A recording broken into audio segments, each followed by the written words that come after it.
টাঙ্গাইল দিলদুল্লাহ মাঠে ফুটবল খেলায় তাঁতছিড়ি বানাম টারোটিয়া। আসলে লিটন ভাই, আপনি শুনলাম যে আপনাদের এই তাঁতছিড়ির পক্ষ থেকে জাতীয় দলের হামতা আপনারা কি আসবে কি আসবে না? ভাই হামজা তো আসবো না, কিন্তু হামজার মতো কথা বলা হয়েছে। হামজা তো দেশের বাইরে থাকে। হামজা ভাই অবশ্যই লোক দিবার চাইছে, 4 জন প্লেয়ার থাকবে জাতীয় দল থেকে, আর বিভিন্ন দলের আমরা বিভিন্ন দল থেকে আমরা আরো কিছু প্লেয়ার আনবো এবং নিয়েগুলো থাকবে। খেলা ইনশাল্লাহ দেখতে পারবেন, আমরা বুঝতে পারবেন। খেলা যেদিন চলে তখন আমরা বুঝতে পারবেন যে আমরা কথা কাজের না মনে রাখতে পারছি। তা আপনাদের বাজেট মোটামুটি কত? বাজেট ভাই যা আছে আছে, আমরা 4 লাখ টাকা 5 লাখ টাকা যা লাগবে আমরা বাজেট ওটা নিয়ে টেনশন করি না ভাই। খেলা তো খেলাই।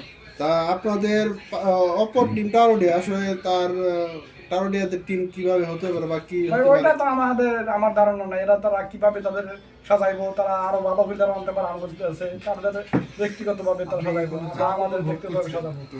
শত্রুপক্ষকে আপনি কিভাবে দেখতেছেন? শত্রুপক্ষ তো অবশ্যই দুর্বল ভাবে যাবো না, কারণ শত্রু তো তারা অবশ্যই তারা ভালোভাবে আসবো, ঠিক আছে, আমাদেরও ভালোভাবে আসতে হবো। শত্রু তো শত্রুই, খেলার মধ্যে তো কোনো ছাড় নাই ভাই। তাহলে আপনাদের 4টা প্লেয়ারের নাম যদি বলতেন দর্শকের উদ্দেশ্যে। এখন কোনো প্লেয়ারের নাম ঘোষণা করা হবে না, এটা আমাদের সিকিউরিটি বাবদ আমরা স্থগিত রাখছি। আপনাকে বিশেষ ধন্যবাদ। শুনলাম তারও টিমে ইংল্যান্ড থেকে আসতেছে। এখন আমি দাদা